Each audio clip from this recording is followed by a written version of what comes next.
This is one of the reasons I think that the one of the changes the brother and the leadership has made in regards to the temple ordinances is that when we go to do proxy vicarious work, they've removed any reference to the individual when it used to say who is dead.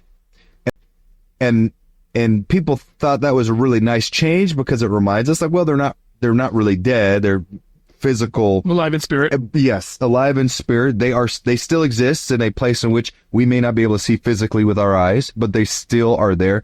But if we take that another step further, it reminds us that yes, those people are still capable. They're still able, and especially those of us who have righteous ancestry that we come from, that lineage, who made and kept sacred covenants, or those of us who have done work for ancestors who have now embraced and accepted the work that has been done on their behalf. There is a powerful army, just as it says here, armed with power. I mean, there's a powerful army on the other side at your disposal, seeking to help you, seeking to reach out and be of an assistance to you. That's part of the call and the charge they have. But we have to recognize and understand the power we have been given to exercise that. And most of the time we forget about it, or we don't have that understanding yet. Because in the same way that maybe is more obvious to us that the temple ordinances empower us to part the veil, meaning it gives us greater access to the Father. But the temple ordinances likewise part the veil for the deceased this way through the veil. Exactly right. It empowers them to minister to their posterity, or perhaps unto those whom they love and have gratitude for. So even if we're doing work for those who are not our ancestors, we still earn their love and gratitude for taking their time and doing work for them. And I mean that those priesthood keys and that sealing power it's what connects both sides of the veil and allows the gathering of Israel and the blessings of God to manifest themselves in its fullness. It's not a coincidence that when Christ manifests himself in the Book of Mormon to the people at the temple, that who came down with him, what descended with him? Angels, right? Those on the other side of the veil with Christ, part of his kingdom, part of his people, that were able to come down and manifest himself. When Christ was suffering in Gethsemane, what happened? An angel came down and ministered to him. All throughout the scriptures, we receive this witness that there is help and assistance on the other side.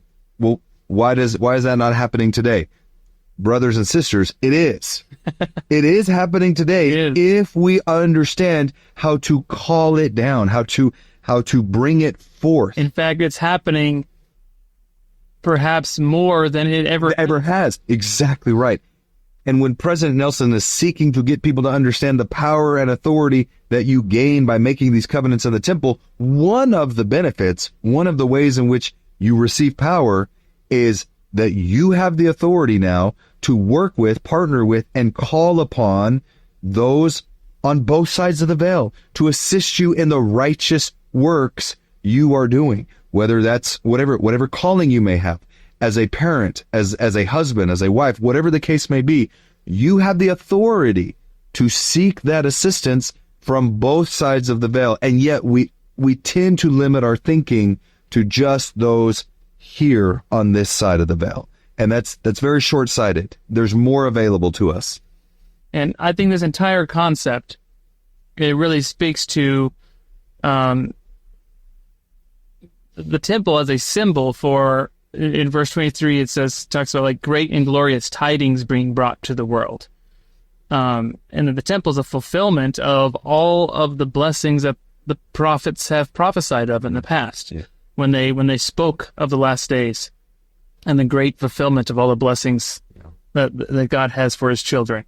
And, that term, like glad tidings, we kind of associate with the birth of Christ. Yeah, that's what I was going to say. That's a similar language used here with the restoration of the temple, that the same glad tidings, great and glorious tidings that came to the world with Christ with his birth, it's on the earth again. His presence and his manifestations are on the earth, and he is coming and visiting the earth. How? Through his temples. And it's just amazing that we have the blessing of being part of that and witnessing such great prophecy being fulfilled.